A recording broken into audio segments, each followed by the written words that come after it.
welcome to a special holiday episode of XenoChat. I am Tyler, one of the hosts, along with Justin. What's going on, everyone? And happy holidays. Alright, we got some returning faces for this holiday episode. First up, we have Robin. I was here last holiday. I will be here this holiday and the next. Just for that, we should do the next holiday episode without Robin. Oh. No! No. I cry. I think the last holiday episode was your first, official episode. Yeah, and then 3 episodes later, I gave my intro. Yeah, the timing was weird like that. Alright, we also have Mary.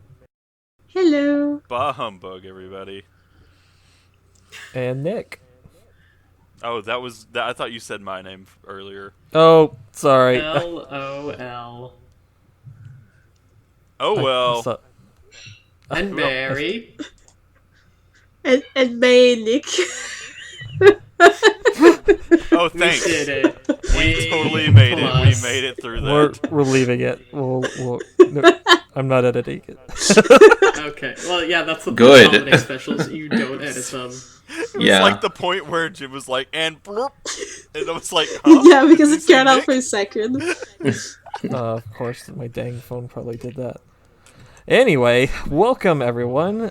So today's episode is a little special. I mean, along with the holidays, we're doing something a little different from last year where we had our waifu husbando war. This year, we are doing a fanfiction reading of Xeno-themed holiday pieces. We did have a contest going, but we didn't have a lot of entries, but we do have several people from the XenoChat community who wrote some stuff, and we're going to read it to all of you. Yee. You're welcome. Yeah.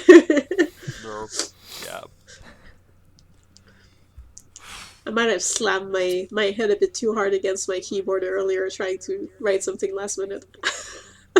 Oh, don't worry. It looks like we will be opening this with me slamming my head into the keyboard. There's going to be a lot of that, I guess. You know what? I think the moral is that it's the thought that counts. Yeah, we Exactly. tried. We expected other people to participate a little bit, I guess. I'm not shaming anyone. I'm just saying. Yeah, it's No, been no, a hectic time of year. I am. I'm shaming everyone. You should have Wow. submitted... No. I'm sorry. Podcast canceled. I'm leaving. No! Don't do that! No. I'm I'm staying. kidding. Yeah, it's a rough year, so it's understandable. Everyone's stuck at home. There's no time to write when you're stuck at home. But you know what? That doesn't matter because we are here to entertain you with some choice literature. But if we ever do this again, just know that you have your chance to have something you wrote read to everyone who listens to this podcast by a bunch of, well, some of us aren't nobodies, but the rest of us are, so you know. Wow, we're really selling ourselves high, aren't we? Yes, yeah. Okay. That was my You're all fault. great. You're all great. Okay, so shall we get started? Sure. Sure. Okay, well, first off, we have a piece by Robin. Hit me. Yes, those will be one of 2 pieces submitted by Robin. This one is the one that I put 0 effort into. So that means it's going to be the better one. Probably, yeah.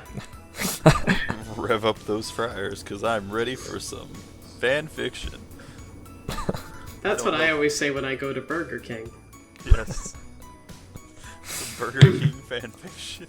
So the important part about this is that this is the only one where we at all discussed who should read what, so don't get used to it.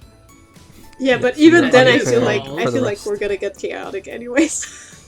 Probably. Yeah, it is. There's no avoiding it. Anyway, I wrote this one. It's called A Very Ormus Christmas because I tried to think of where does Christmas actually work in any of the Xeno games, and I realized Ormus. That makes sense to me. It does. This is true. They are space Christians, so... They are space Christians, so they're the only ones who can celebrate Space Christmas. Okay. Alright, are we ready? Yes. Who is Okay. going to narrate this one, though? I'm sorry. I am, since Oh, I... Yep, okay. Tyler's going to do it. Wait, what? Tyler's going to read it. He's going to narrate. Okay. Tyler got it. Alright. Yay, Tyler. Okay. So, a very Ormus Christmas. Marius and Pellegrini and Churinkov and the Pope and Highline and Orgella were all in the immigrant fleet for Christmas. Christmas is the day when Jesus gave everybody gift cards to Borders and said, I didn't know what to get all of you, so I just went with a gift card. Money seemed too impersonal. I don't know. Maybe I should have just gone with money? Pontificated the Pope. All of Ormus sat in the pews of the immigrant fleet and listened to the wise words of the Pope. Author's note, was it Sergius? I think it was Sergius. I'm gonna call him Sergius. Sergius saw all of his followers listening attentively. Except Cherenkov wasn't really listening to the preaching because he was thinking about the gift he had for Margulis. He wasn't really interested in the Jesus from Xenosaga talk. He just joined Ormus for Margulis's juicy ass. Well, he hadn't really seen Margulis's rear because of all the robes, but in his art, it was very rounded choice. It was also the focus of the art he made for his beloved. Cherinkov had drawn a wonderful art depicting Margulis as the brave sword man with butt you could bounce a quarter off of, and Cherinkov was the voluptuous leg candy. Pellegrini was there too, but she was a last-minute addition, and so she didn't really fit with everyone else in the picture, and it was kinda awkward. But he was worried that the image was just too obvious without her, so he added her for plausible deniability reasons. Almond. Almonds! Cried everyone in the pews, which made Cherenkov realize that he had zoned out and missed the rest of the Christmas story. He quickly stood up and muttered, Almonds. with everyone else. They all shuffled into the reception room of the immigrant fleet and had cucumber sandwiches and tiny cups of ketchup. Cherenkov sipped his ketchup nervously. So, Margulis, are you still hosting a Christmas party for Christmas this year? Said Cherenkov in bad at small talk. Margulis was about to sip some ketchup, but stopped and answered Cherenkov, who asked a question. Yes, I always host a Christmas party for Christmas. Pellegrini looked between the two emotionally constipated men and sighed. And he would love for you to be there. Yes. She added. Would, oh, yes. Sorry, go on. Would to be there. Margulis mumbled into his drink. Of course, Commander. Said Cherenkov with... Oogoos. Oogoos. Oogoos, okay.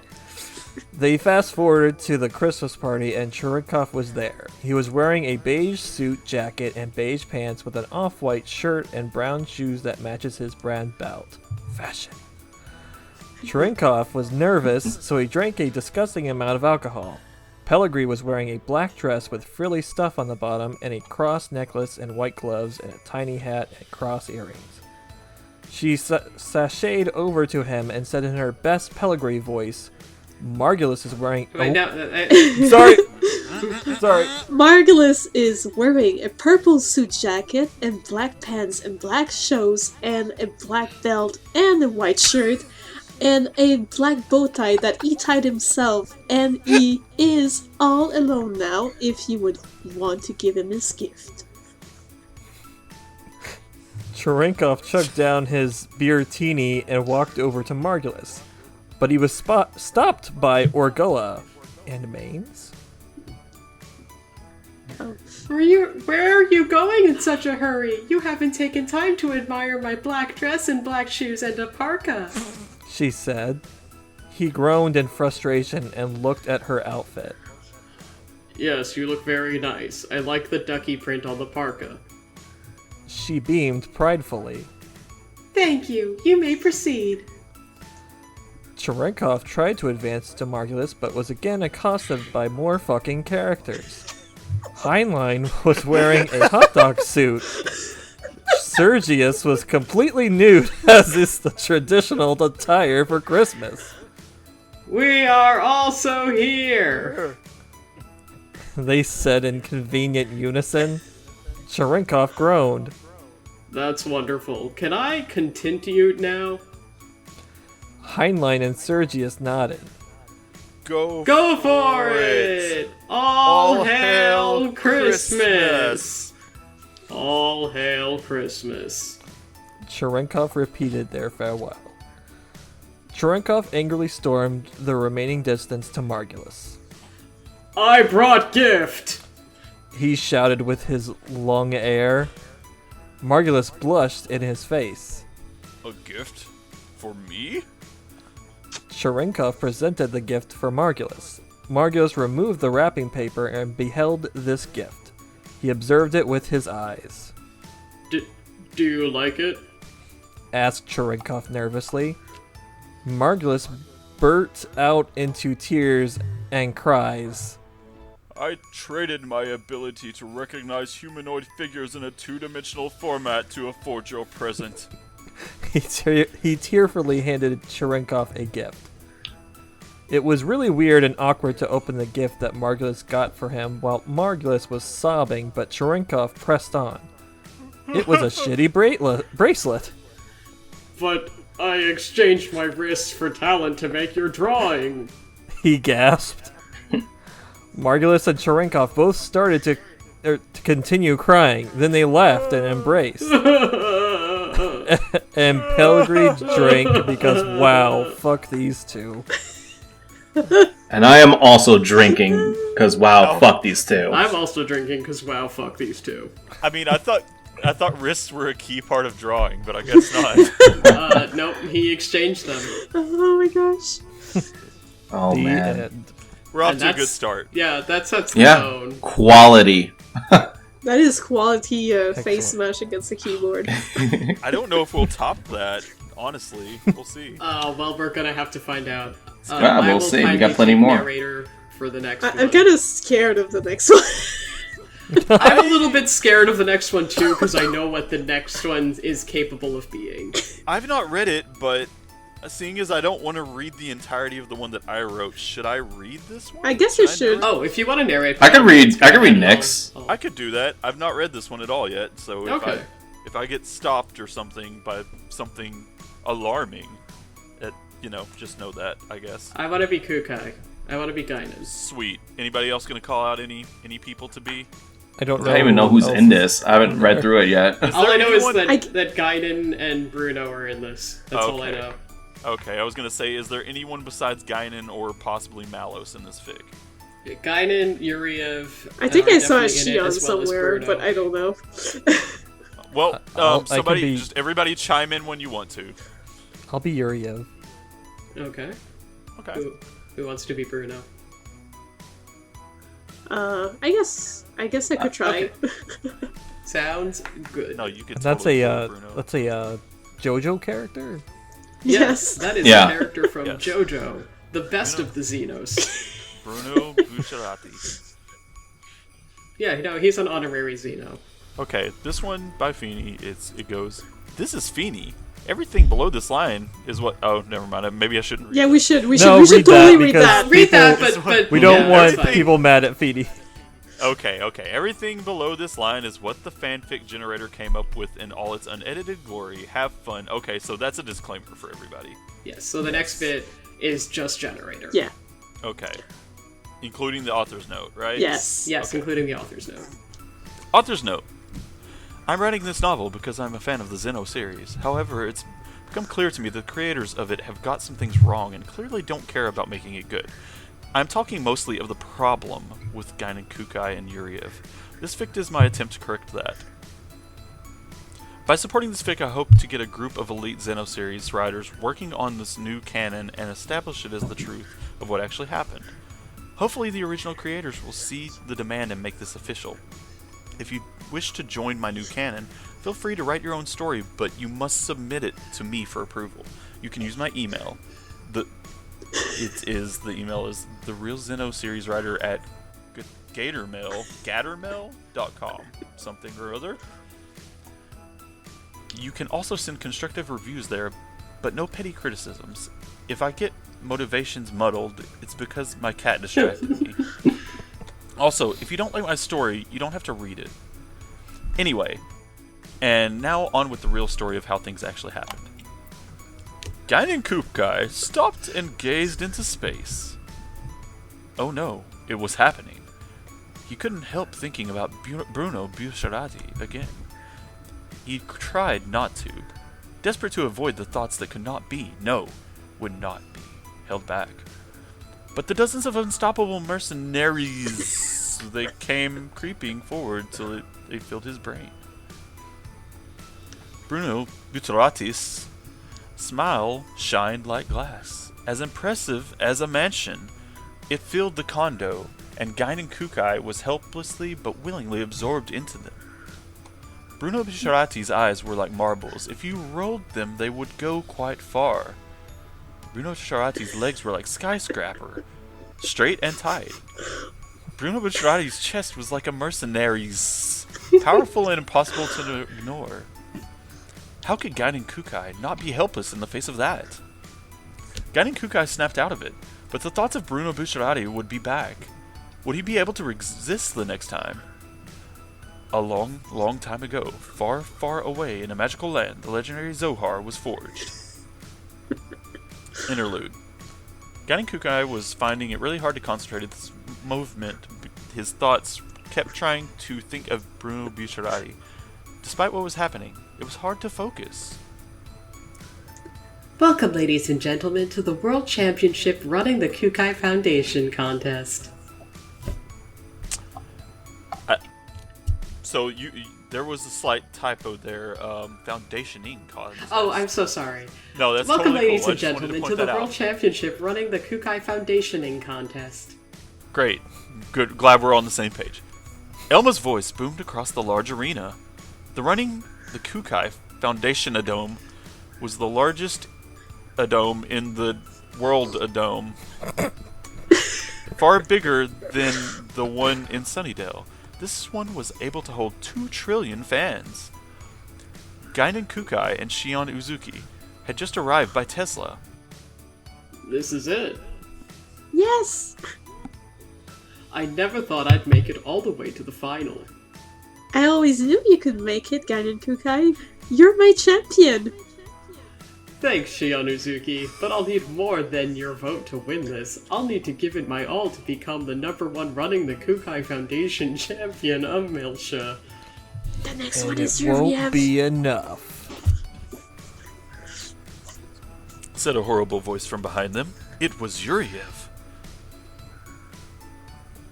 Still Yuriev. Oh, crap. I'll win this contest fair and square, then everyone will bow down before me, the one true champion of running the Kukai Foundation, and Lord of Evil. No, that will never come to pass. I'll stop you. Said our Guinan Kukai heroically. Ha! With that, Yuriev twirled off into the arena. We must win now. We must. The next day, Guinan Kukai was nervous. Ugh. He was good at running the Kukai Foundation. Some would say the best. But was he really the best? The best at running the Kukai Foundation on Milsha? Guinan Kukai was about to find out, as the contest started soon. Guinan Kukai thought back to a few years ago. Happy times before all of the troubles with Yuriev got really bad. Breaking out of his deep thoughts, Guinan Kukai decided to go to the arena early. Perhaps do a few laps as a warm-up. Up. Guinan Kukai casually strolled to the arena while practicing running the Kukai Foundation. As Guinan Kukai walked out, he was surprised to see Yuriev already there. Yuriev was clearly up to something. Guinan Kukai had to find out what it was. What you up to, Yuriev? Yelled Guinan Kukai. You will never find out. Yelled back Yuriev, who wanted to keep his plan a secret. Frustrated, Gainen Kukai started practicing running the Kukai Foundation, never taking his eye of Yuriev as he did so. Bruno Bucerati joined them a few minutes later. Hi, Ganyan Kukai. He said. This is still Bruno. Oh, and hello, Yuriev. I guess this is still this is Yuriev. This should be yeah. Gainen. Okay, This should be yes. I Gainen. mean, it should be Gainen, Yuriev. but I think it is Yuriev. Oh, okay. Yes, hello, Bruno Bucciarati. Bucciarati. Good to see you're in the contest too, for now. But before Bruno Bucerati could hear what a villain had said, it was time to start. They walked to the start line and bent down ready. The crowd was getting big. Many fans had banners saying stuff like, "Go, Gainen Kukai, go, Gainen Kukai, go, Gainen Kukai," or "Go, go, go, Yuriev, you're the best." I should add that that's not with apostrophe. The starter pulled their bazooka out and got ready to fire. Bruno Bucerati, Yuriev, and Gainen Kukai all waited with anticipation. 3. Bruno Bucerati started breathing heavily. 2. Yuriev tense, ready to go. 1. Gainen Kukai's skin glowed with excitement. 0. Period. Bang! The starter fired the bazooka at Bruno Bucerati. Bruno Bucerati collapsed instantly. Yuriev started running the Kukai Foundationing, laughing maniacally as he did so.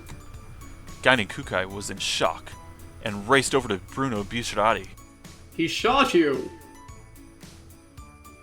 But why? Ow, I am shot bad. The starter stared at their weapon. I didn't mean to! My bazooka acted weird! Gainen Kukai looked at the bazooka. He then licked it. Using his famous forensic skills, Gainen Kukai made a deduction. Yes, this bazooka clearly has been sabotaged to shot at Bruno Bucerati. Typical. Said Bruno Bucerati. What now? Said Gainen Kukai. You have to go on. Said Bruno Bucerati, still bleeding. But just then, the klaxon went off. It was halftime. Back at the locker room, Shion Uzuki and Gainen Kukai were talking. Bruno Bucerati had been taken to the hospital. How are you ever going to catch up? Said Shion Uzuki. Yuriev was leading when halftime went. Gainen Kukai's time spent seeing to Bruno Bucerati had cost him the lead. It's not important. Said Gainen Kukai. So next song, Shion? I can't tell. Yeah, this is still Shion. What's important is I know why Yuriev wants to win the World Championship. Running the Kukai Foundationing contest is the prize. Oh. And then the... Said Shion Uzuki. I did some research, and it's really the Zohar. If he wins the contest, they will give him it, and there will be nothing we can do to stop him. Oh my god. Also, he was the one that sabotaged the poor Bruno Bucerati. Poor Bruno Bucerati. Yes, poor Bruno Bucerati. The contest doesn't matter anymore. We must get that Zohar by winning the contest. I guess this is still you because I have the next line. But how? How is it going to win? I have a plan. Said Gainen Kukai. Just then, the horn sounded. Halftime was over, and the final part of the Running the Kukai Foundationing contest had begun. And then, at the worst possible moment, it happened. Again! Gainen Kukai gazed at Bruno Bucerati. It was impossible to resist this time. Like a terrain wagon, Gainen Kukai was pulled towards Bruno Bucerati. It was like patrolling in the war. It was like a club piercing through his heart. It was like magnets. There was no resisting, no mercy. No longer anything else mattered. Bruno Bucerati looked shocked and then, not shocked. He had known all along. Of course, How could Gain and Kukai have been so stupid? Those long looks at each other, the times they gazed at the stars together, the candlelit dinners. It wasn't just friendship, it never was. It was more, and Bruno Bucciarati had known all along. I knew. Keep going. But there's a narration part. Oh, it must have cut off for me. I said I knew. Bruno Bucciarati said. Oh. Gain and Kukai said, realizing all this for the first time. But there was more.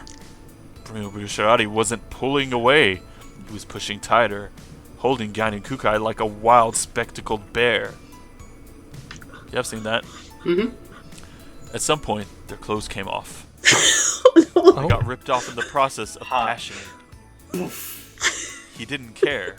This is what he had needed for so long, too long. For any of those who needs a visual representation, I suggest you watch the first roughly 10 minutes of Castle in the Sky for clothes blowing off animation. December, maybe more. But this was now. Gain and Kukai and Bruno Bucciarati together at last. They canoodled like lovers and just kissed. Afterwards, they looked at each other as if for the first time and had a cigarette. But they knew they must leave.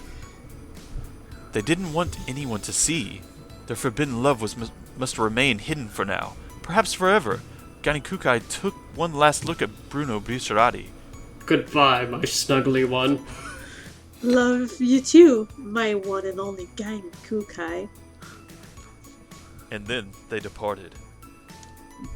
A dramaticness fell over the arena as they re-entered. This was it, the final. This was when running the Kukai Foundationing, also known as the Sport of Kings, would have its champion. In one corner, Gain and Kukai, standing up for the rights of good and believing in bunnies. In the other corner, Yuriev, addicted to destruction and vampire bats. Period. On the next line. The crowd cheered Yuriev.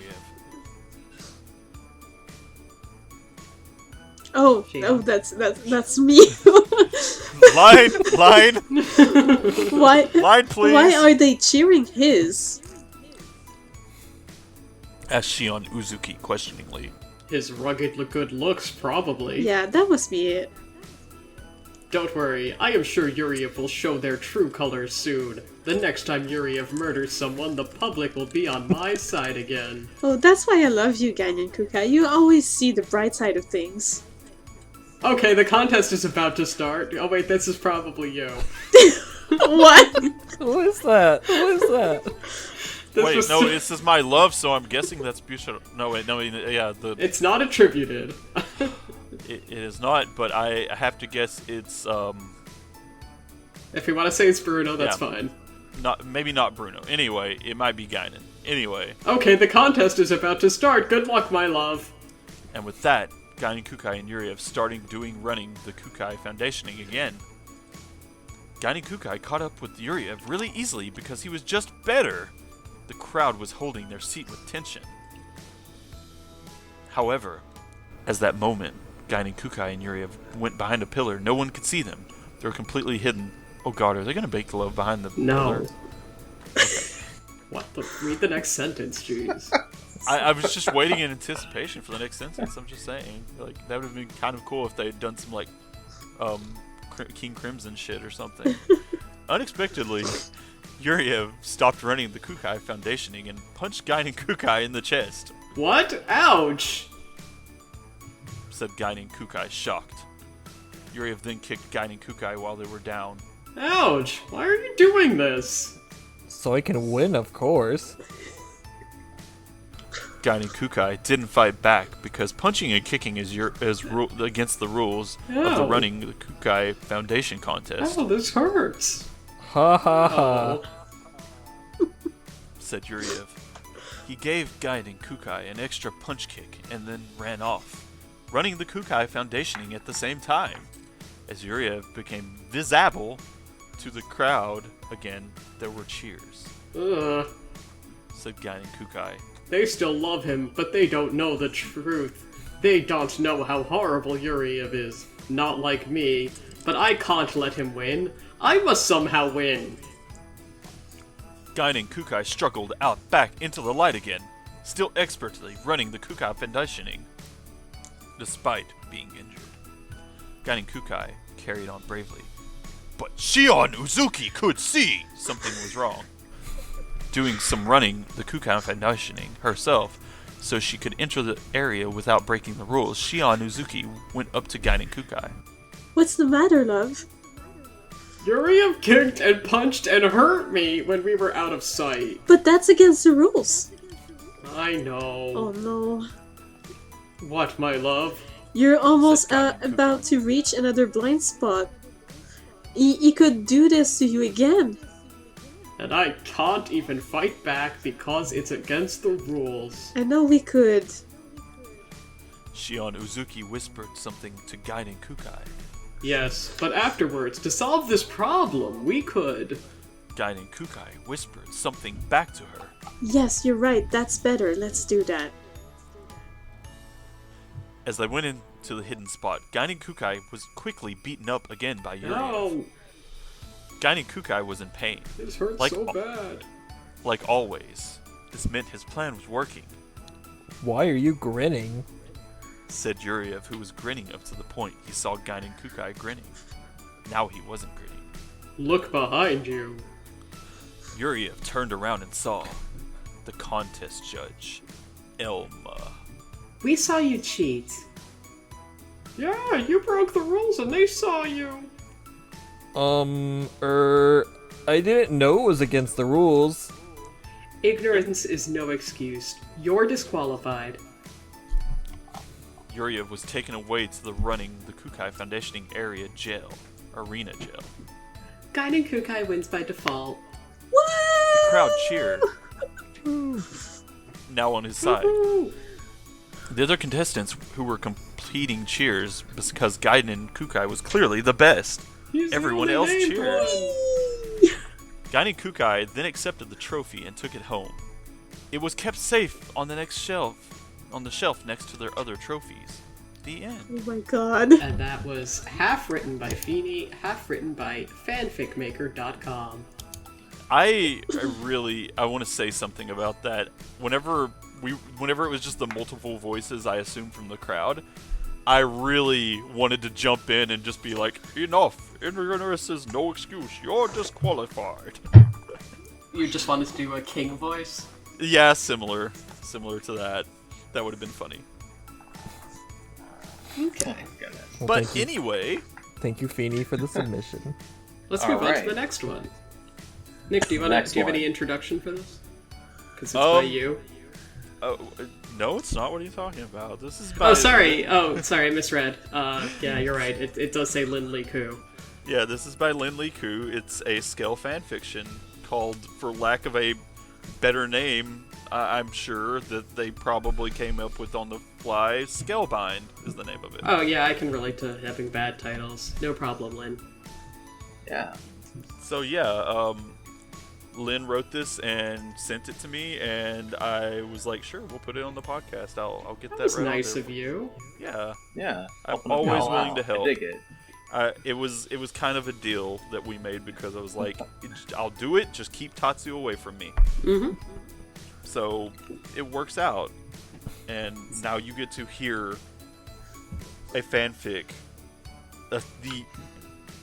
mentioned Skell fanfic from the game Finally. Xenoblade Chronicles X or Ah, Cross. however you Finally, prefer. this is what I really wanted. Thank you, Lin. And for the sanity of all of our listeners, it is not one of the romantic ones, but you'll see. It's very wholesome, I think. Good. I'm excited. All right. Jesus Christ, what are you guys doing up there? Somewhat action-packed, so we'll see. All right. Much Let's get emotional right drama. into it. Yes. Spellbind by Lin Ku. Urban waited patiently outside the operating station, riddled with guilt for his now limbless comrade. He should have known. He told himself so many times, not because he was unsure of himself, because it was true. How could he ever measure up? He finally felt a swell of confidence thanks to the support of his friend. And where did it land him? With his friend broken and helpless. He felt like he couldn't protect anyone. Like it was all just a pipe dream for him. That indigen, it took out his whole team except for him. What kind of monster could do that? Urban had never seen something so powerful, but this one was powerful enough to take out even his friend, the most powerful of the group, who was now in the next room being repaired by Blade members who would not permit him to come in. Urban's friend wasn't just any old Mastema class, he was a high-grade Mastema, White Reaper, one of the most powerful models out there, with superior firepower, incredible physical and thermal damage resistances, great fuel mileage, and was amongst the heaviest of the armored skells out there, even equipped with SSM XX R150ME M missiles and some great cooldown augments. It still wasn't enough. Varys. First one is Varys, I should Oh, say. this one is Varys? Okay. Yes. Listen, that wasn't your fault. I know you're insecure about being one of the least used light-type classes out there, but you did all you could. That monster was just so beyond your level, and you have never faced it before? It before, okay. You gotta cheer up, man. It was Varys. Her hand rested caringly on Urban's end cannon. Urban looked further down at the ground, slumping as much as a seated giant robot could without folding into vehicle mode. No, it should have been better. For me, I should have been better. For him, wow, I'm good at reading. He put his faith in me and I went and blew it. He let me be his friend and we swore to protect each other. I failed him. Varys sighed. Well, if you really feel that way, one, think about how he feels. He was trying to protect you too, you know. He couldn't even do it. And you're putting all that weight on yourself? Get real. You aren't even equipped for that kind of fight like he was. Listen, I know just saying that isn't gonna help though, so I got an idea. Let's make a few changes to your setup and go out to the field. We can train, so when it gets better, we can all go out and take that indigent that took you guys down together. Sounds good? Urban was reluctant, still wallowing, but Varys had a good point.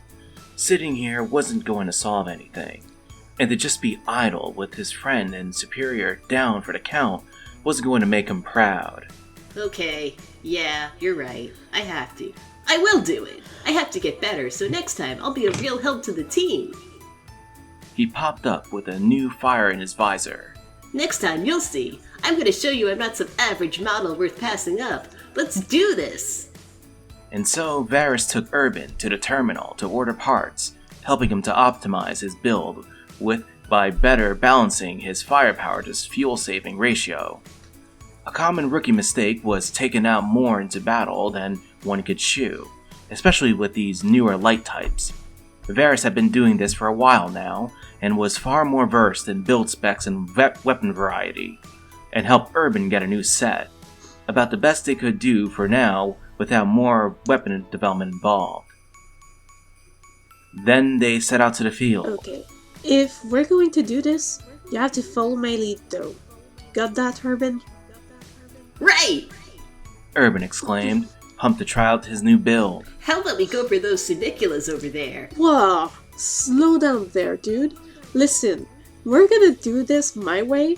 Don't get AC, okay? Those guys in particular are just a bit out of your league right now. We're gonna start smaller and more focused. I'm more of a melee build myself, so I know that style better. And then there's you, built to be the sort of jack of all trade type. Because of that, your team composition and my own knowledge, you're running more of a melee build right now. I know you aren't really as used to it, so trust me on this. Here, there are some blatas over there. Try them out for now. What? Seriously, Varys? Those are just some tiny bugs.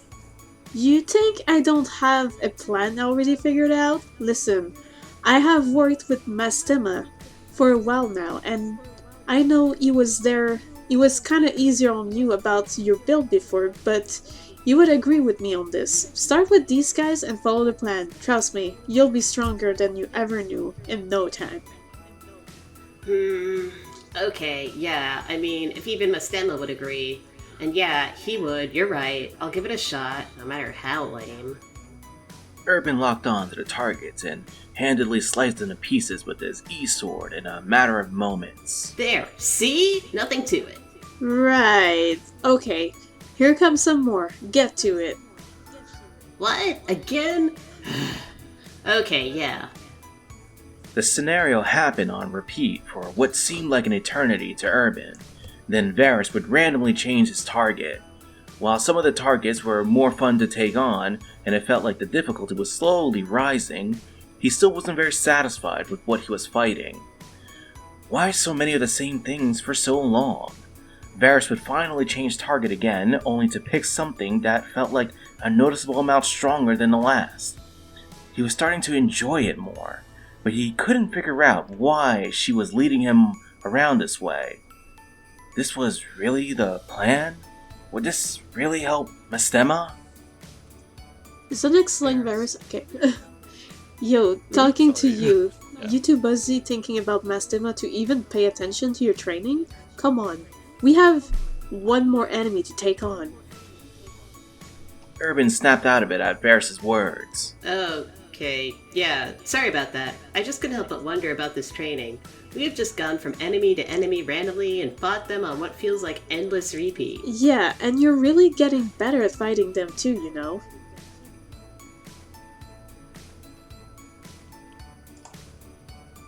Justin? Oh, sorry about that, Varus said, smirking. I feel like I'm being pranked here or something when you do that. Could you tell me why we're doing things this way? Well, if you haven't figured it out yourself yet, I'll tell you what. Take out that group of gal there over there, and I'll let you in on it. It's honestly better if you see it for yourself, but I guess I could throw you a bone. Get to it. Wow, that's kind of a big group, but no problem, yeah. No worries, if it gets bad, I'll step in, but I think with the few upgrades we have managed to get you recently, you should have no problem taking them on. Varus said as she backed away. Here goes nothing. Urban boosted into the fray with his flight module with quick efficiency, not giving the Gauntlet a chance to react before unleashing multiple strikes of his beam sword. Varus was right about the build, and had even presented him with a few augments along the way to boost his efficiency. Earlier, he would have ran out of fuel long before this fight was over, but not today. He had been upgraded slowly and thus had been learning to control his output over time. He could finally feel his limits. A Gauntlet tried to come up from behind him for a massive blow to the back, but he quickly intercepted it as his shield art had cooled down in just the nick of time. He handled the rest far more easily than he could have imagined as he hit overdrive, flying away in a fiery explosion of metal debris. I did it! He said excitedly. Sure did. Varus said, smiling. But that's not all. Let's head back to the administrative district. I heard someone is just out of the repair bay. Urban's visor lit up. Oh, yes, for sure! Upon arrival, they noticed that something was amiss. Blades were running about in the Skell station frantically, as if in a state of emergency. What happened here? Varus asked one of them. Those skells we just repaired took off on their own. They were barely at working capacity, but that same indigent, it attacked again. Sorry, I just kind of jumped in there. Yeah, that's fine. Varus. It did. We didn't see it on the way in at all. Yes, it blindsided us completely. It's attacking New LA directly from some newly discovered underground tunnel. If it comes through, we could all be doomed. We need to go now! No, wait a Urban moment. demanded. Varus stopped him from flying off. We will, but first, Urban looked at her intensely. we need to go to the armory alley. Meanwhile, down below, Mastema and the team had happened upon the indigen. It was the dreaded Hayridin, the Territorial. This is not your territory. Shouted Mistema. Get him, men. Yes, sir, Yes, sir! The other Skells replied in unison. They flied in and made multiple strikes at the beast, but it was no use. He was just too fast and powerful, catching their blows and ripping their limbs off. It was quickly becoming a fuel bath. Mistema was trying to keep a constant flow of firepower up, but even he had to admit he was desperately unprepared for this. If I can only hold out long enough for backup, I don't care if I fall apart. I have to keep this world safe, for everyone's sake, for Urban's sake. A world where he can achieve his dreams and become stronger for all of us. He pushed into overdrive and fired his M missiles as fast as possible. Hayridin quickly disappeared in a fiery explosion. Suddenly, a hand ripped through the smoke and grappled Mistema. Tired out and out of overdrive, this caught him off guard, and next thing he knew, he was pinned under the beast. I guess this is it. He thought, lighting up an e-cig with his free hand and thermal weapon before succumbing to the giant ape's powerful grasp. Urban, you were a better Skell than anyone I ever knew. I'm just glad you aren't here to see me die. I guess if I can at least have that, I'm satisfied. He puffed as the weight grew stronger. I will not watch you die today, Mistema! He heard as a wave went through the air over him. Suddenly, the ape fell helpless in front of him. He was stunned momentarily from a powerful weapon. The electric flood? But how? Mistema thought. He looked over to see Varus and Urban, there to fight and equipped with super weapons. He quickly got up and initiated a bind on the giant monkey. I'll hold him back while you guys attack. Urban quickly swooped in, followed by Varus, each making precise sword strikes at Hayridin's arms. Mistema didn't have the strength to hold out for much longer, and bind was broken. But the beast was now without the same strength he had before with his arms in this state. He lunged at the exhausted Mistema for a cheap shot, but Varus knocked him off balance with her buster sword just in time for Urban to catch him in another bind. Mistema, lying just below, initiated his missile one last time, but didn't have the fuel left to shoot. Don't worry, Mistema. This time I have your back, and I will from now on. Urban shouted, releasing bind and finishing off Hayridin with his own G-Buster before he had another chance to make a move. It was over. Finally, New LA was safe.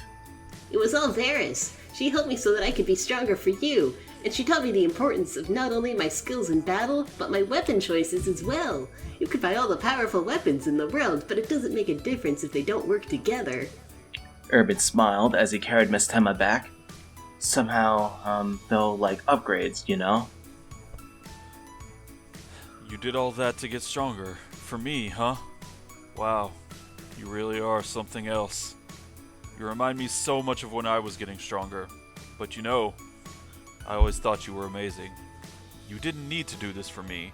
You needed to do it for yourself. Okay. Varus.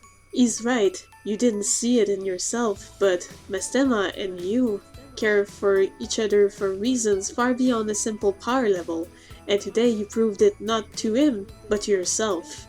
You had the strength of resolve to go through with this and show just what you can do. What you didn't see was that you always had Mistema's approval regardless of that. Varus added. Urban's visor fogged up. Thank you so much, you guys. I don't know what I would do without you. He perked up, mechanically sniffling. I'm gonna be strong now, enough to help protect you all, just like I could finally do today. We'll help each other survive on this planet. You got that right, Rook. Mistema chuckled. But hey, you aren't really a rookie anymore, are you? Welcome to the big leagues. The three stood and reminisced from a view on Talon Rock's summit as they watched the sun setting over Primordia. Today, Urban had proved to himself that he was capable of what he was capable of and saved New LA. The end. Lynn, what is this? Oh, it's nothing, Elma. Nothing at all. Really now? Actually, this isn't half bad, to be honest. I'm surprised you actually restrained yourself from writing down every individual Skell build. Hey, I can show a little restraint at times. Yeah, so what's that pile of paper you're conspicuously sitting on there? Nothing at all. Definitely not anything like every model number, weapon build, and augment. Right. And absolutely nothing to do with Skell romance at all, no. Lynn, I'm just going to pretend I didn't hear that was a thing. Good luck on your writing in the future. Yeah. Thanks, Elma. Also, please tell Tatsu to stay out of here when I'm gone. You got it. Yay! I very much enjoyed that as a person who is from the Transformers fandom. I was wondering if it would live up to like the Transformers ones, but yeah. I mean, the worst thing I can say is that you said e-cigarette as opposed to an e-cigar, which, as we all know, I'm sorry, a cigar, C-Y-G-A-R. I know how to fucking spell, leave me alone. Listen, that was Lynn. Lynn doesn't know about those things. It's okay. I just think the cigar is just one of the funniest fucking canon things to me because it's weed for Transformers. I'm glad I learned about that just today, so that's great. Also, I see the next one that has Miyuki, and I call Dibble Miyuki. That sounds good. Do you want me to narrate for that one? I'm perfectly happy. Can I be Togashi? Sure thing. Those are probably everybody in this. Yeah, it's just Yuki and Togashi. This one is by Justin, it says. Yep. I'm sorry, this am I was pronouncing by that me. right? Is it Justine? Justine. Somebody used to call me that. An old coworker, he would look at me and go, "Hey, Justine!" Now, this one I believe is by Drabblematic.com. Yeah. So basically, I ran the fic generator, but then I also made some edits to it and changed a few sentences around to make it a little bit more coherent. That's cool. That's fair. Sweet. Awesome. And the generator has named this The Lovely Terror of the Snow. Any other introduction, or are you good? No, that's about it. Okay. It snowed a foot overnight. When they woke up, Miyuki and Togashi went out to play. First, they made snow angels. Then they had a snowball fight, and Miyuki hit Togashi in his buttocks with a big, juicy ice ball. It hurt a lot, but Miyuki kissed it lovingly, and then it was all better. Wait, what? What? Nothing. Keep going. Then they decided to make a snow sculpture, We'll make a really handsome snowman. Miyuki said. Why don't we make a snow woman instead? Togashi said. That would be more festive and improve representation in the snow sculpture I know. community. Miyuki said. Let's make a snow reindeer. That way, we don't have to think too deeply about social issues and such. So they rolled the snow up enthusiastically and made a lovely snow reindeer that was almost as big as Togashi. Miyuki then took Togashi's hat and put it on top of its head. It looks okay, She said while scratching her head. but it seems like it's missing something. Don't reindeers usually have red noses? Here, Togashi said and held up a shiny laser pointer. I found this at the park. He turned it on and put the laser pointer right where the reindeer's nose was. It was perfect for about a minute. Then the reindeer, even though it was just made of snow, started to move and growl like an anime fan on prom night. Togashi screamed in horror and ran, but the snow reindeer chased him until he tripped over a tree root. Then the snow reindeer caught up to him and licked him passionately. Nobody does that to my sweet candy cane! Miyuki screamed. She grabbed an icicle and stabbed the snow reindeer through the foot. It fell down and Miyuki kicked it apart until it was just a bunch of snow again. You saved me! Togashi said, and they shared an embrace in the snow before going in for hot chocolate. The laser pointer lay in the yard until the young child picked it up and took it home. Oh no! Wow. Wow, that was much better than I ever would have expected. Yeah. And also didn't go in the direction I expected at all, but I love it. That was Yeah, incredible. I actually do very much like Drabblematic. Yeah, it was really good, but there's a few sentences that I had to change, and I added a couple things in there too. But yeah, otherwise, it came out really great, like right out the door. Yes. That was awesome. I also, like, props for picking, like, a pairing that nobody remembers is pseudo-canon. And I say pseudo just because it is canon that Togashi likes Miyuki, but... Exactly. I wanted to pick like characters that don't show up often, so I was like, you know what? Those two work perfectly for this. Please tell me you added the anime fan. Oh yeah, I absolutely added that. Yeah, as the joke for the I absolutely added that in there. I had to. That's the big difference between Drablematic and Fanfic Maker. Drablematic gives you a lot more creative control. Fanfic Maker gives you dramatically less. Yeah, this is actually the second one I made from there. The first one was kind of funny, but like it didn't work as well. Then when I made this one, I was like, oh, this is the one. And then, like I said, I changed a few sentences and a couple of words here or there, but like, yeah, this one was good. Is Fanfic Maker the one where we made Squidward's best Christmas ever? That was probably not. That was probably Drablematic, because Drablematic has... Not to derail the podcast, I'm just, Drablematic has more Christmas stuff than Fanfic Maker. People need to know. Fanfic Maker is the one where it's really easy to make an uncomfortable sex scene. Oh, okay. Yeah, that makes sense. Anyway. So for the next one, the only thing I will say is that I do request that Nick voice Billy.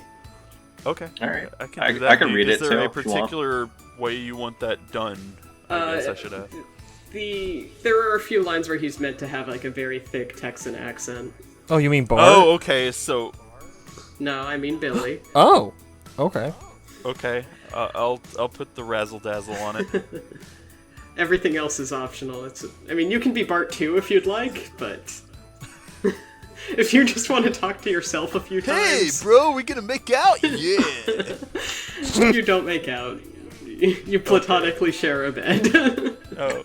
We're gonna platonically share things? Yeah! So yeah, if you want to do both voices, that's chill. But... I'll do it. Okay. I'll do it. Are there any other characters that we should step in for? Yeah, there are a few that get voiced, because a lot of characters have like one line thrown out. Hold on, let's see. Like, Ellie has one line, Margie has one line, Rico has one line. I guess Barton I can do most of the girls. A lot of it is narration, so if you want me to do the narration, I don't mind. Or if you want someone else to do the narration, I don't mind. I can narrate. Rico, the Beastie Boys voice. Do you want to do the narration? Sorry, Justin, you said you wanted to narrate? Yeah, I can narrate. Okay. I'll do... Who the fuck spoke that? I guess I'll take Ellie's one line. Oh. Well... I can be Rico or... Oh, sorry. You... HK, do you want to be Margie for her one line? Sure.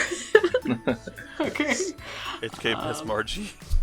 And, yeah, I think that just leaves Ellie if you want Ellie. Or Rico. I've never had the lead role before. I could Let be alone Rico. both of them. Alright, I'll take Ellie. Sounds good.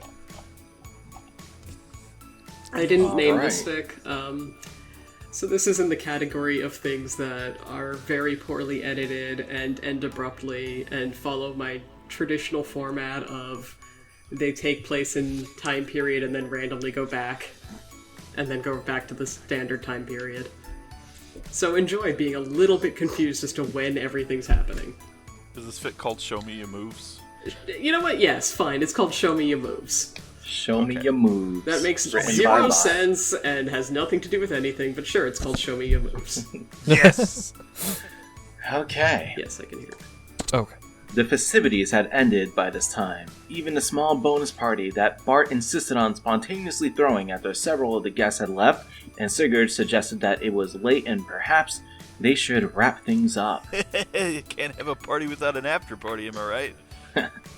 Sure, he was absolutely exhausted and didn't even want to know what time of the morning it was, but he didn't regret anything.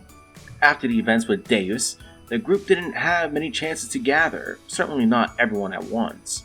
So yes, he was determined to make their first year anniversary party last as long as he physically could.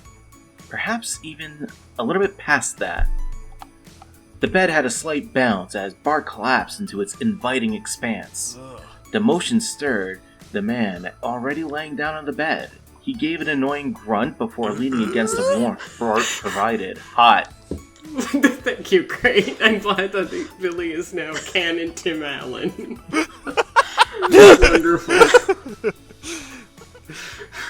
Don't say I woke you. You only got here a minute before me. Bart teased as he rolled over to drape an arm around his companion. Bart gave a lazy headbutt to Bart's shoulder. Billy gave a lazy headbutt to Bart's shoulder because Bart headbutts himself. Bart headbutted his own shoulder. Doesn't mean I like being tossed around when I'm trying to sleep. His Aquabee accent was always thickest when he was tired. How can you sleep? Are you always excited about seeing me? Also, everyone else? Bart teased. I saw them already. Now it's... Billy looked blearingly at the clock in the nightstand. It's 5 in the morning. I normally get up at this time. Yeah, but... Billy forced his body to turn around and face the blonde, gently placing a hand against his cheek. I'll be here in the morning. Everyone else will be here too. He kissed the tip of Bart's nose. Reading everything in such this menacing voice, I'm like, oh god, he's gonna snap his neck, and I wrote this shit. With that, he turned back around and almost instantly fell back asleep. For a moment, Bart focused on the gentle rise and fall of Billy's chest as he slept. But it didn't take long for him to get bored and roll on his back. He was certain he had been tired before getting in bed, but suddenly he was reinvigorated with giddy energy. This wasn't the first time he would spend too excited to sleep. The day before traveling to Shavat to meet everyone, he couldn't sleep. Then he tried to turn off his restless energy by pacing the halls of the Yggdrasil, talking to Margie, talking to Sigurd, checking the engine, talking to Maison, listening to some hot sounds, talking to Margie, braiding his hair, getting yelled at by Margie for waking her up 3 times, talking to Margie. He could walk around Shavat, but, well, on the Yggdrasil, he was the only one in his bed. In the guest room in Shavat, there was a very cute co-occupant for the bed. One who he hadn't seen in some months and who he was almost certain had a firearm somewhere on his person. Probably best not to disturb him. Looking at the ceiling, Bart reflected on his friends. Faye, Citan, and Yui were all helping to rebuild Lahan.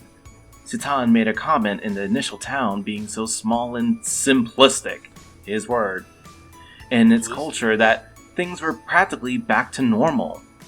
Faye took issue with the comment, causing Citan to back down with, There's nothing wrong with such a quaint little town in this complicated world. and really, Bart wouldn't have minded going somewhere quiet for a bit. Only a bit, though. He would go stir crazy if he stayed for too long. For a moment. Ellie was going into medicine.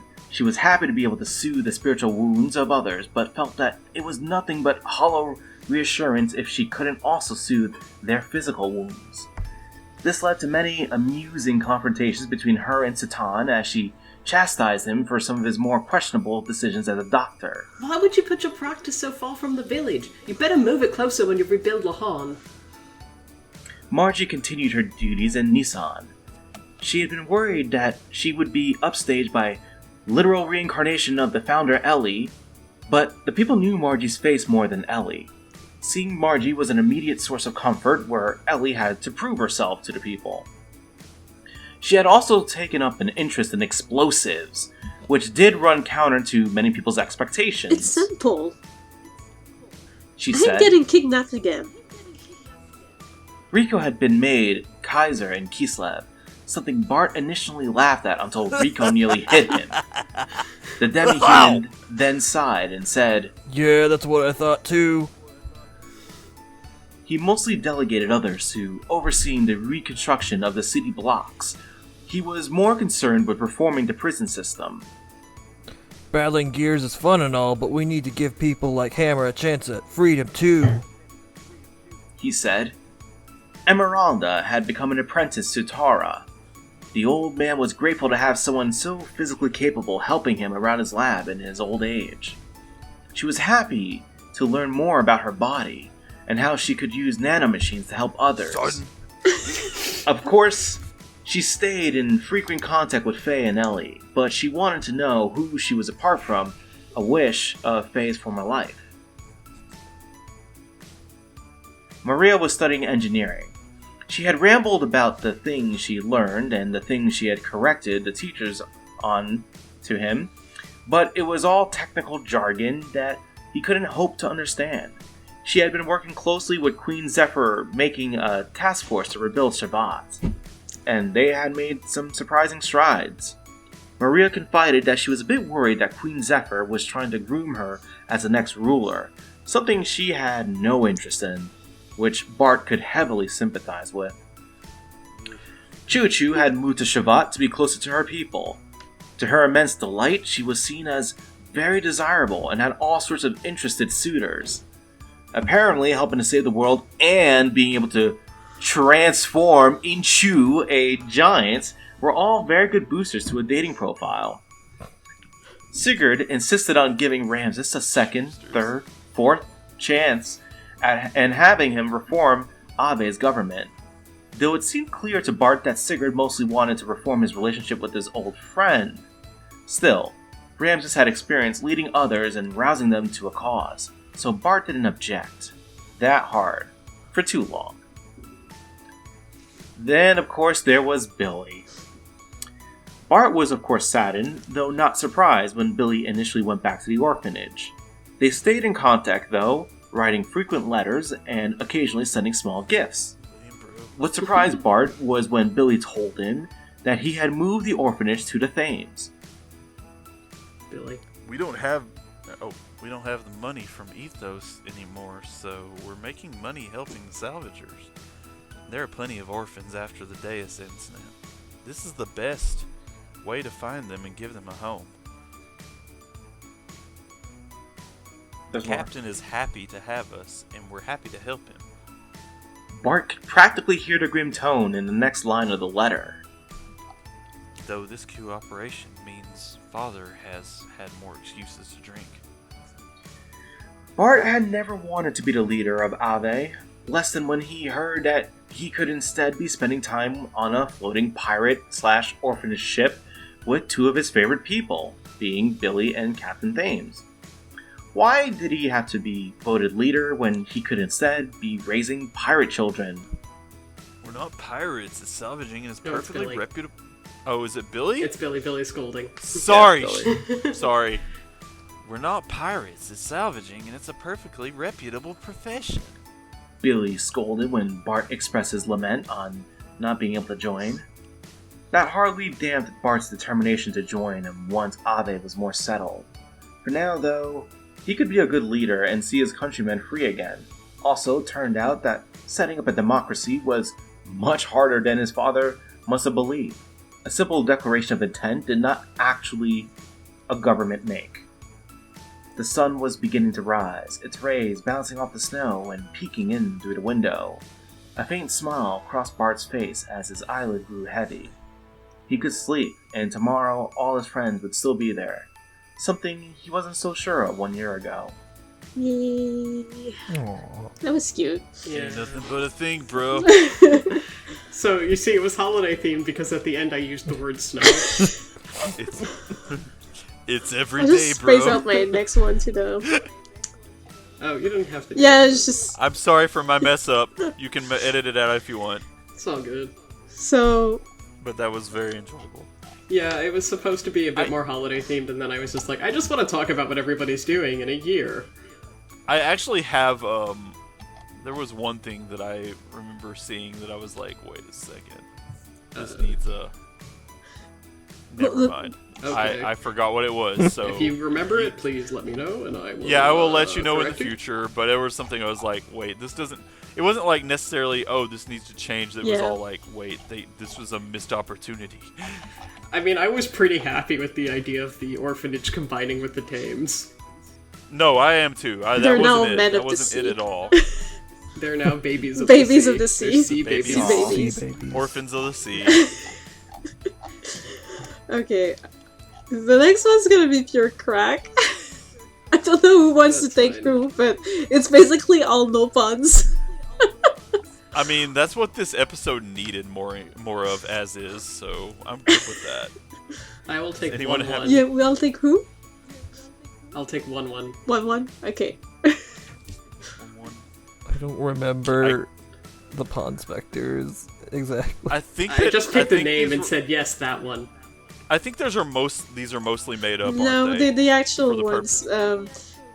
Are you? Whoa, okay. Somebody did their research. Slightly Hey. though, I didn't fully remember how they all acted, so I went to the wiki and checked their profile and was like, okay, so I guess this one hacked a bit this way, and I pretty much made it up. So it might not be 100% accurate, but I did do slight research before writing. Well, Hold on, I'll claim- put my notes in the thing so that you guys can quickly see it.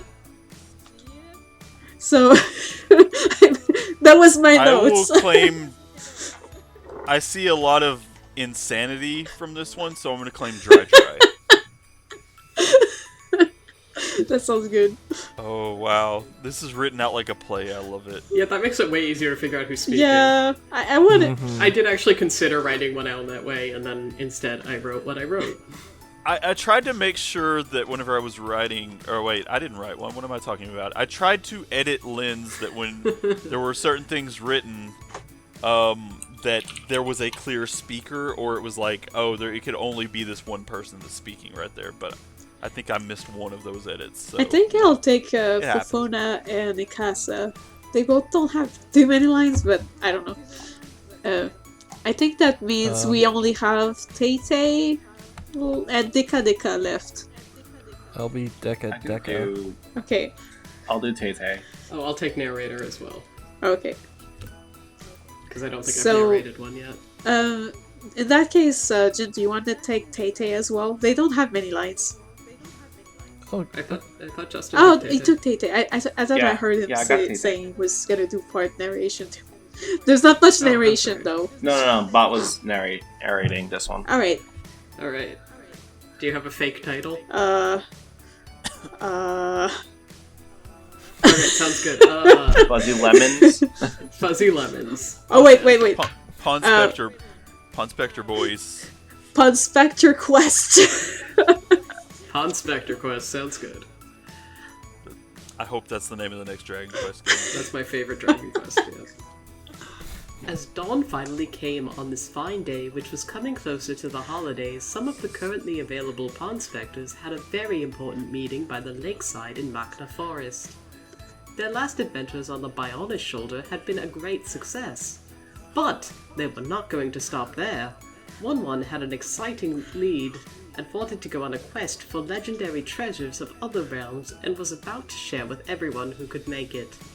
On the island of Sodor.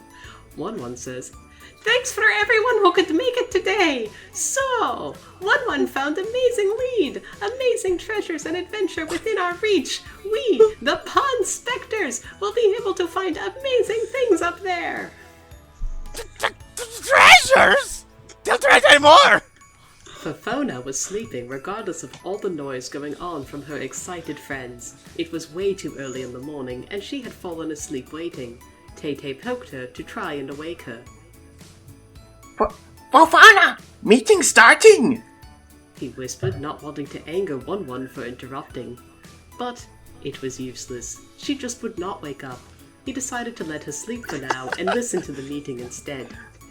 And this expedition of yours? Where will it be? Ikasa think this trip should be well prepared. One's super prepared this time, promise! It'll be the greatest trip of our life! Deca's eyes grew wise. are we gonna explore new lands? This trip, maybe Dry is ready to do this! He said, exciting, hitting poor Fofona in the process. Really? Monsters? What? Oh no, Fofona went into the void. Oh no, that was so good too. I said, maybe monsters? What? One mad! How can you sleep during most important meeting? Fofana not asleep! Fofana was practicing playing dead in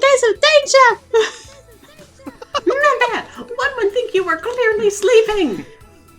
Mikasa would like to hear more about said plan.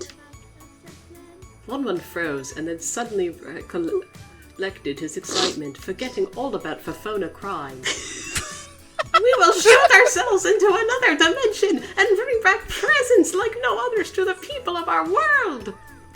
Hikasa suddenly grew slightly worried that their chief may not have thought this through.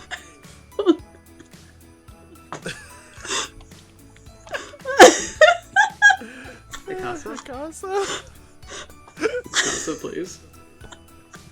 Hikasa, meet dimension, please. Hello? Hikasa! Mikasa died. I think Hikasa is dying. Oh no. Hikasa not understand. This is Shoot exact- into other dimension. Behold! Super Dimensional Cannon STC-1! He said as he unfolded covers over a large structure which they had all failed to notice prior to him bringing it up. Let's go inside! We're departing right away! Confusion among his other Nopon friends could be seen over all of their faces. That said, Dry, being excited, jumped around in a manner that they were all launched directly into the cannon, and one entered last, activating it. Fun Spectres! Let's go! The cannon shot happened, and they were all launched into the air, disappearing into a blink of light along with said cannon. To be Then continued. they all died. That's what you want me to say. No, they're all fine. Anyway, They're all fine. sorry. They landed on a fluffy pillow. I broke down because the voice. They launch out the cannon. The voices were too good. This is how I the picture voices were it. too good, so I broke down. Oh, sorry. We did great Nopon voices with our hard This is how I picture this. They go into the cannon, and then they launch, and then Yes starts playing. I'll be the one to make you wanna And you see credits where it's a bunch of Nopon encapsulated in like giant flan. And it's Oh my god. like, oh, that's where they landed. They're all safe. They landed in the giant flan dimension. That would be great. Now, Tyler, I understand you didn't actually enter anything? This is Submit correct. anything? This is correct. Okay, if you could give me a protagonist for what you would have written. Wait, what? Oh, Yeah, if you could just give me your protagonist, please. Heard it here live, folks. Cosmos, I guess. I don't know. Okay, Cosmos, yep, that sounds good. And who would she be in love with? Oh, All of Nopon kind. No, this is Tyler's fic. let's just say Shion. Okay, sounds good. She would be in love with Shion Uzuki. Alright, now I can just take this from anyone in the crowd. Adjectives. Just keep fucking going till I tell you to stop. Adjective. Wait, I just need adjectives, which are the descriptive words. Horny. plentiful. Okay, you know what's cool? When I don't hit the right button and then my computer thinks I want to print something. Let's try that again. Okay, plentiful. I think Justin said one. I said horny. Okay, Oh, horny. no. Okay, very good. Oh Mhm. no.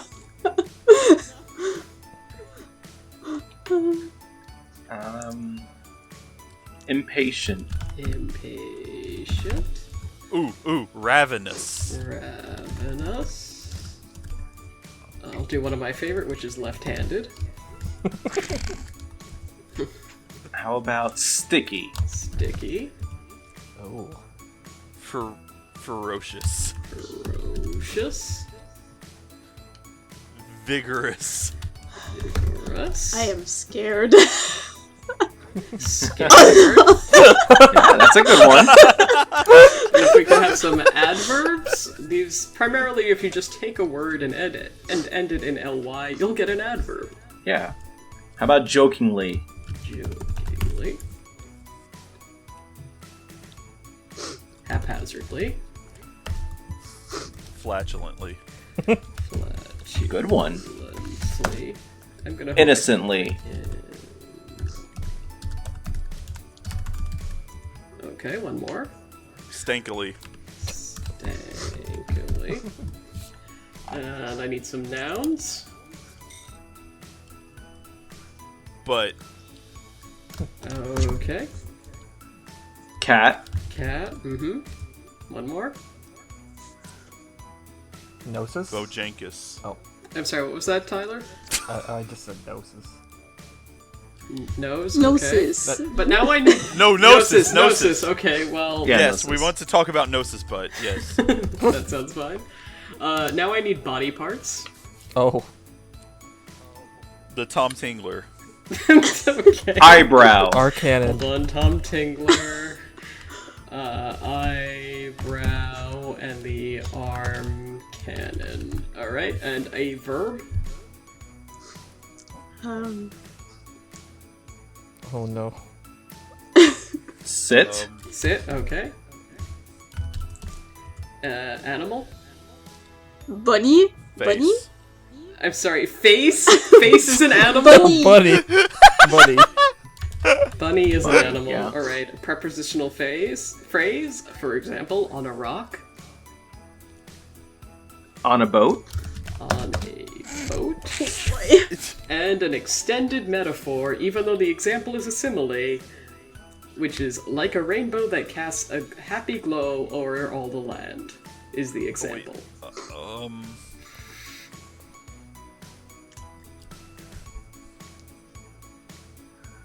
Like Ziggy's cleavage. Like Ziggy's... No, wait. Oh my Similes have like in them. Take the like out and you can make a metaphor. Okay. So I just write Ziggy... Ziggy's cleavage. The boob window of a Ziggy. Boob window I'm of the gonna soul. keep like because like the boob window. Hold on here. Like The clap of Margulis's ass cheeks. well, we assume like the clap shape because we don't know.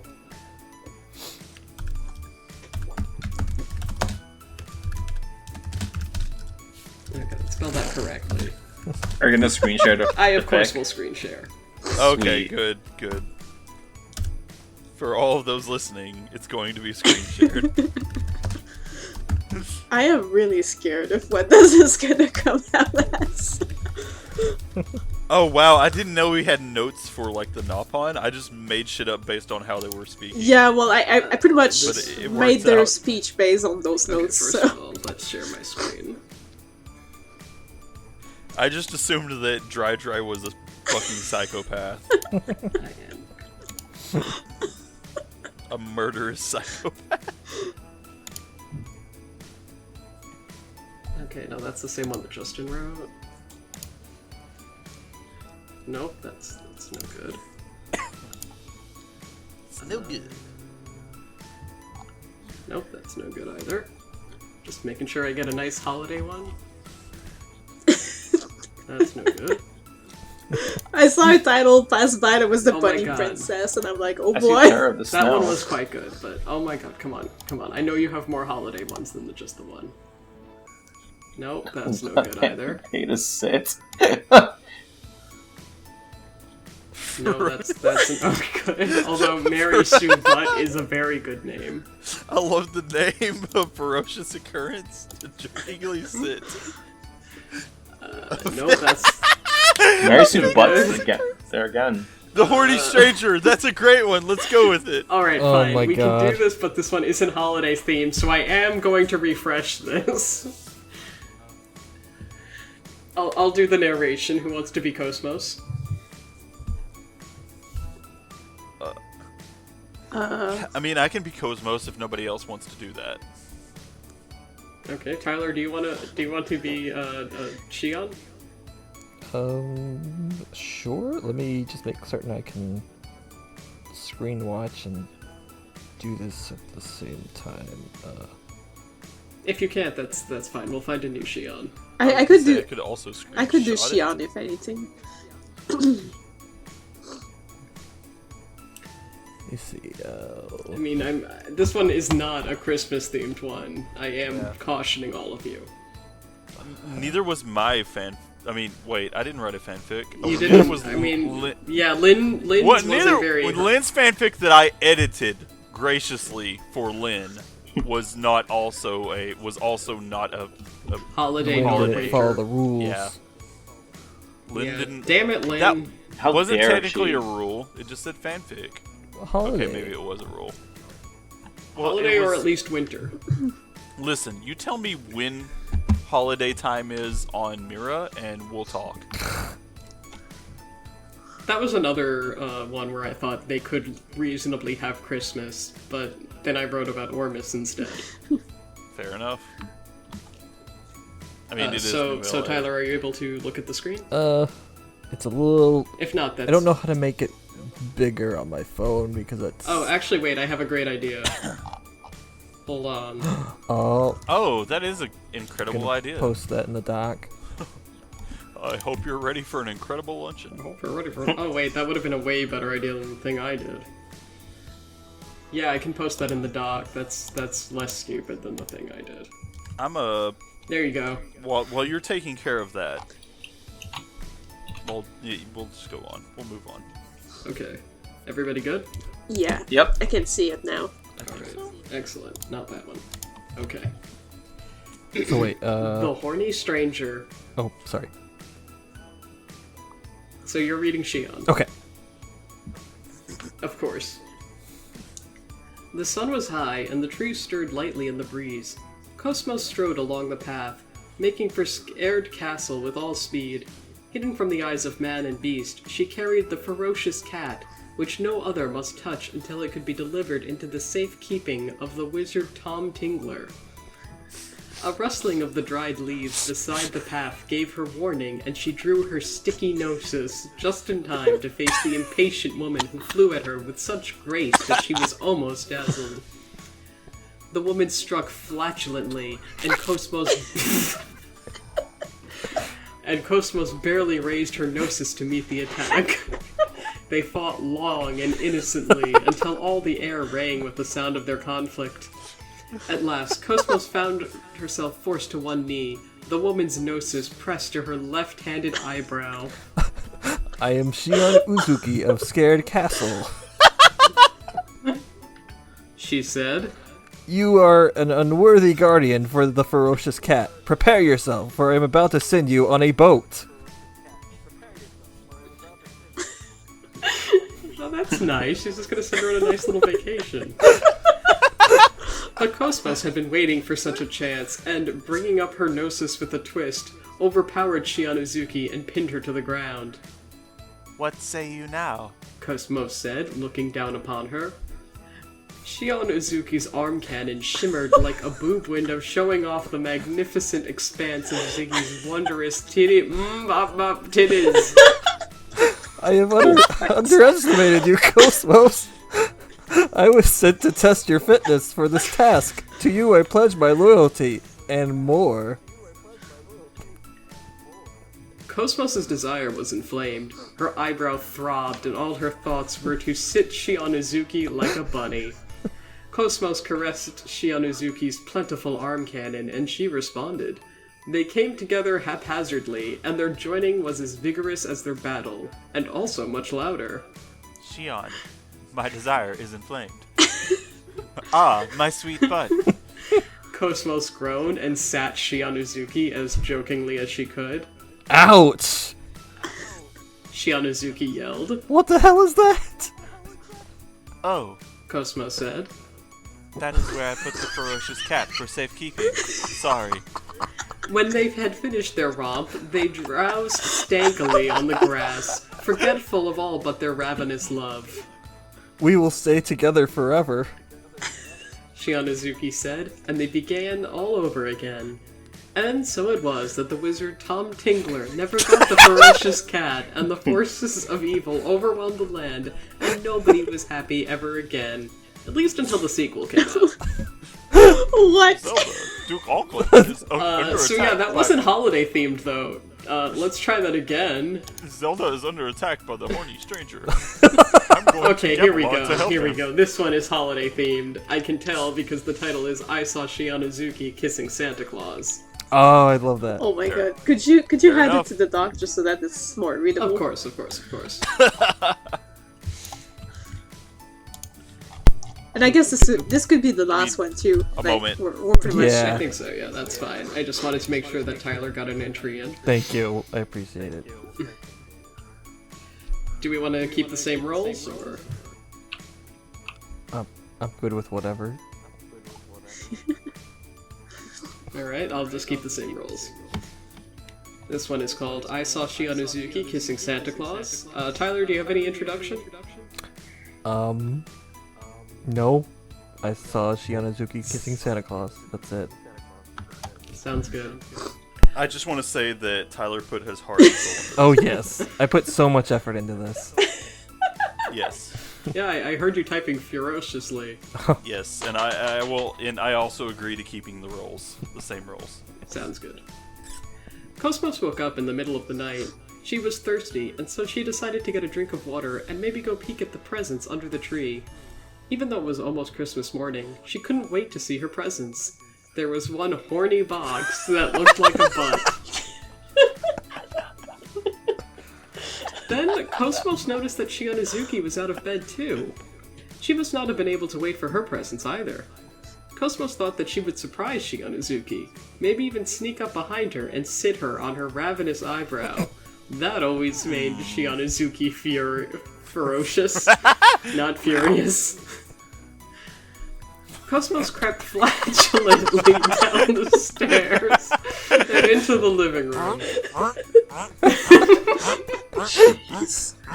Why did we give this fucking robot gas problems? There was the tree. She's got a gas leak. There was the tree, with its vigorous lights, and the presents heaped up stankily, and the mistletoe hanging from the ceiling, and Shionozuki kissing someone. Cosmos was so angry, she picked up a gnosis from a table and threw it haphazardly on a boat. Shionozuki looked around. Shion Uzuki, you scared bunny. Cosmos yelled. How could you cheat on me with... Cosmos looked and then rubbed her tongue tingler and looked again. It was Santa Claus. Let me explain. Shionozuki said. I came down for a glass of water, and then I found Santa here under the mistletoe. Ho, ho, ho! Santa said. So of course she had to give me a kiss, and what a sticky kiss it was! Oh, how unpleasant. Well, I suppose, Cosmos said, jokingly. if he was under the mistletoe. Ho, ho, ho! Santa said. Why don't you give me a kiss too? Then things will be impatient. That seemed reasonable. Cosmos went over under the mistletoe and kissed Santa. Santa was the best kisser ever, like a boob window showing off the magnificent expanse of Ziggy's wondrous titty-bop-bop titties.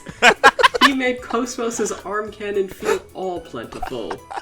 You see?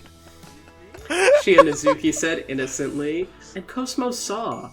So they had a three-way. Everybody's presents were late. Oh my god. The end. Wow. Man, Jesus was actually in the Xenosaga games and didn't get any action like that. Should have No. been Santa. I'm sorry, I could have said Jesus' wondrous titty-bop-bop titties. Yeah, that's Bop, definitely bop, a good way to end the episode. An image of Shion and Cosmos having a three-way with Great Santa. episode, guys.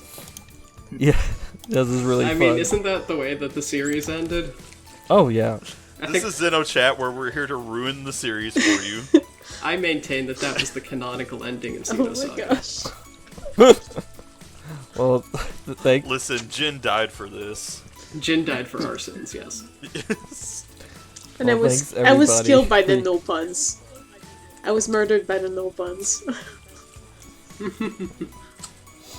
Yeah. Murder by Nopons is my favorite 40s movie. I was gonna say Death by Nopon was my favorite band. Fair. They both exist. They both have every right to exist. All right. Well, thank you everyone who contributed. This was really fun. I was a little uncertain when you didn't get a lot of entries, but this actually turned out really awesome. So thank you, everybody. Yay! Thank you for reading the garbage that I wrote out loud.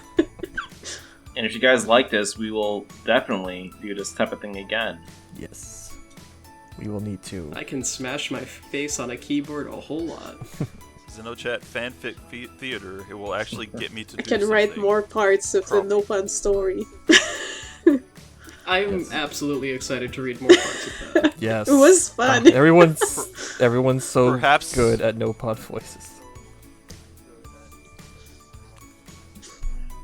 Originally, I was going to make a joke where Jesse was going to keep harassing Bart about, like, hey, stay one Bible length away, and then give him, like, a shitty little keychain Bible.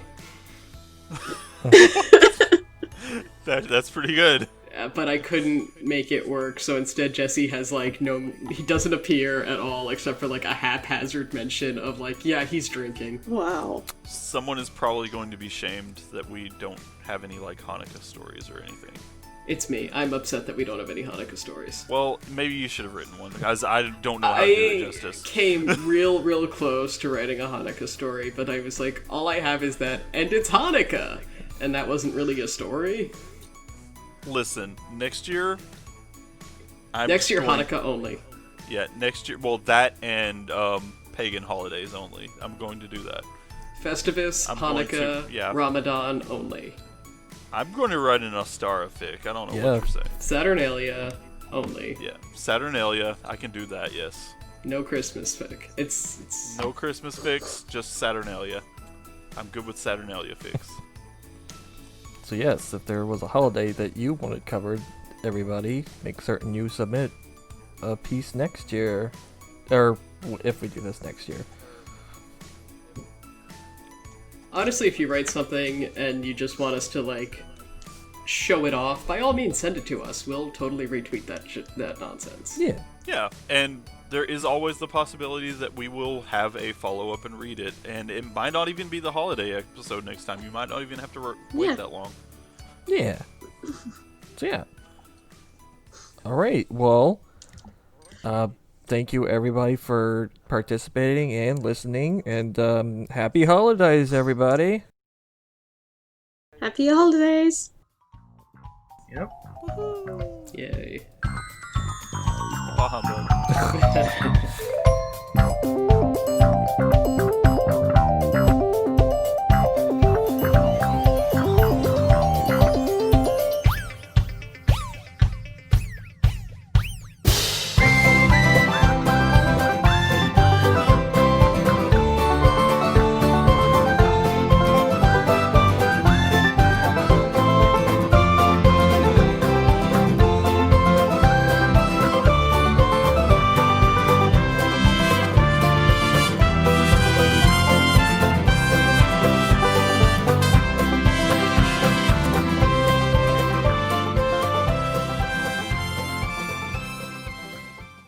Save the game? Let's jam.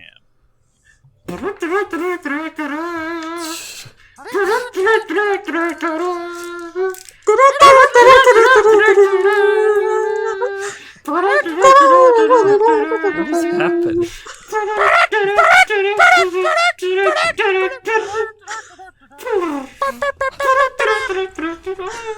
That's our smooth jazz opening for this episode. God, you guys are such fucking losers. Holy shit.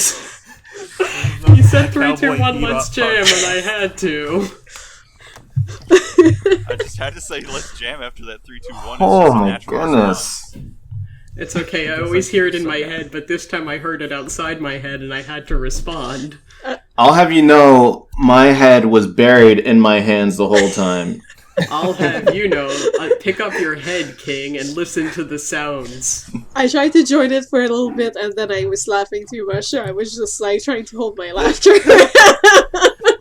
I realized I didn't know what happened after the bit it part. I'll have you know, I absolutely don't buy that at all, Justin. If your head was in your hands, it was because you were trying to stifle your laughter from how happy you were.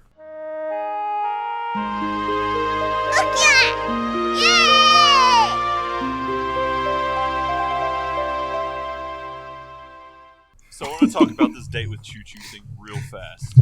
Yeah, go right ahead. So Yeah. I already imagined there's going to be a line about, like, fur was combed fairly neatly, kind of subpar. I don't know. It was a mixed bag. Some of the fur was okay, like, on top of her head. But, like, the tuft of fur on her, like, on her stomach, no, it was pretty messy. I'm going to say that. Just going to put that out there. Also, I found hair in my spaghetti, and it was, like, white fur. Weird. Pink hair and spaghetti is not a good combo. Because, like, her stomach's white, right? She got, like, the white fur. Oh my gosh. Yeah, we cleaned plushes today, and there was hair where I'm like, I don't know who owns this hair, and I am distressed. That's... You sure Yeah, it's that's- not Maynard? Like, your kitty? Maynard has short fur, so it's not hers. Okay. Like, that's what's... If it's short, I'm like, okay, that's fine. When it's long, I'm like, who the fuck? That's rough, buddy. Yeah. Maybe you have a Nopon hidden, We might trying have a to ghost. hide into your We closet. might have a really fuzzy ghost. Fuzzy. Maybe it's Choo Choo. Choo Choo comes into my house, hugs my shark. I'm also really sad because Mako's drying, that means I don't have my preferred hug pillow, and I have to hug my Dakimakura. Yeah, what a Wrong with hugging what a your doggy letdown. Makura? I know, I'm like, ugh. No. I got him for lumbar support, I'll have you know. You've heard of Elf on the Shelf. Now what about Choo Choo on the Choo On Choo? a Yu-Yu. Choo Choo with a Yoo-hoo. Choo Choo on the poo poo, and you just put it on the toilet. Oh no. Fuck, dude. That wasn't even funny. Why are you laughing? Because I'm tipsy. Fair. And you made a poop joke. Yes, I did. That was the easiest And, thing I can think of that rhymed. Yeah, as we all know, the drunker you get, the more poop jokes are funny. Like, I think there was a scientific study.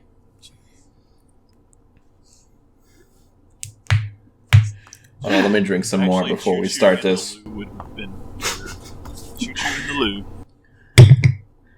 I mean, Choo Choo with a Yoo-hoo was at least a wholesome thing of just Choo Choo having knockoff chocolate milk. That's true. Although that stuff isn't. That stuff is like. So I like Yoo-hoos, but they are not chocolate milk at all. That's why I was saying knockoff. Yeah. I was trying to say it nicely, because I too like Yoo-hoo, but yeah, it's not chocolate milk. I have Yeah. no idea what chocolate that is, but I see that I'm not missing out. It's... if you wanted, like, some of the flavor of chocolate milk, but were like, oh, ew, the texture, Oh boy. then maybe it's for you. Oh boy. I can't remember the last time I've had a Yoo-hoo.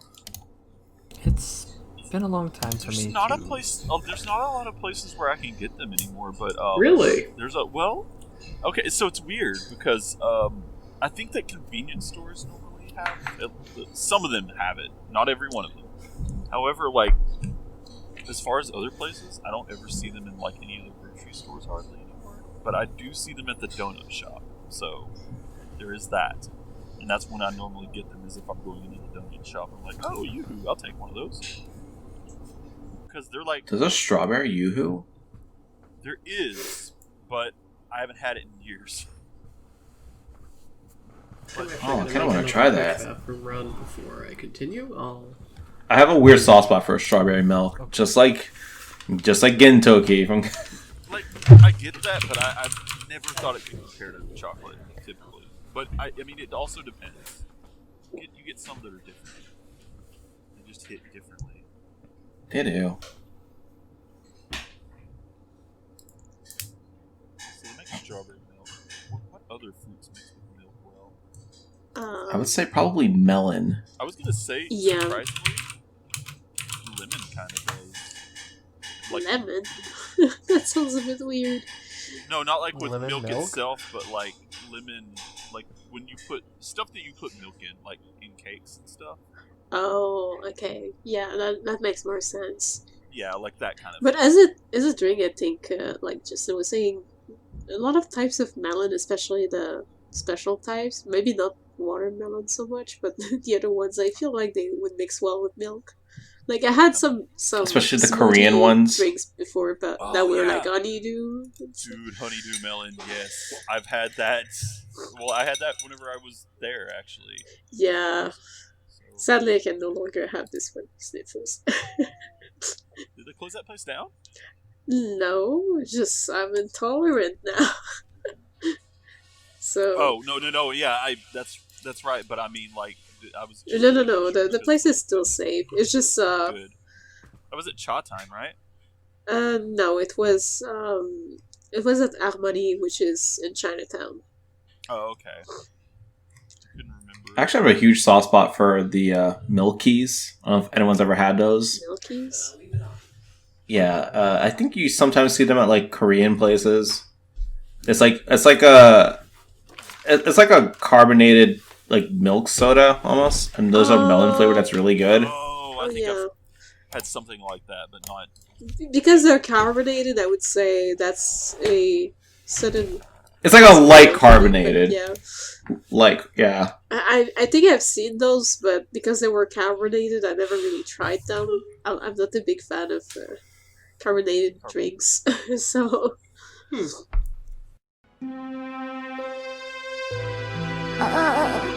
I'm hungry.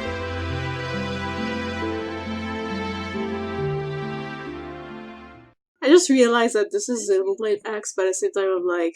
I read the names, and I'm just like... Wait, who? Oh. Yeah. Yeah, it's the Skells. It took me a second, too. I'm back. I was just like, who... Welcome back. For a second, I was just like, "Who's Urban?" But then I was like, "No, that's one of the Skull frames." Exactly, that's what all of these are in this story. Yeah. As the more I read it, the more I was like, "Oh yeah, that's what's going on here." It's not over yet. What type of voice should this Ferris person have? Because I don't remember most of those names. She's okay. So she's in this story for this story's purposes. She is a veteran. She's a veteran fighter. She knows her stuff. Okay, so maybe a bit like, more like serious badass type woman. Okay, Yeah, exactly. so I'm gonna think of Pellegrini when I voice that. Sounds Yeah. perfect. That could work. I'm just gonna do this voice because I'm Sonic the Hedgehog. Oh my god! Yeah, exactly. Yes. That was what I was hoping for. Exactly. You said shonen protagonist, and I knew what voice you wanted. Whenever I ask you or Justin to do shonen protagonist voice, I know exactly what I'm getting. You're hoping that it's Sonic the Hedgehog, the only shonen protagonist. So I'm gonna do who? Varys? Is Varys? Varys, Okay, yeah, Varys. sounds good. Yeah. With the V. Okay, good job.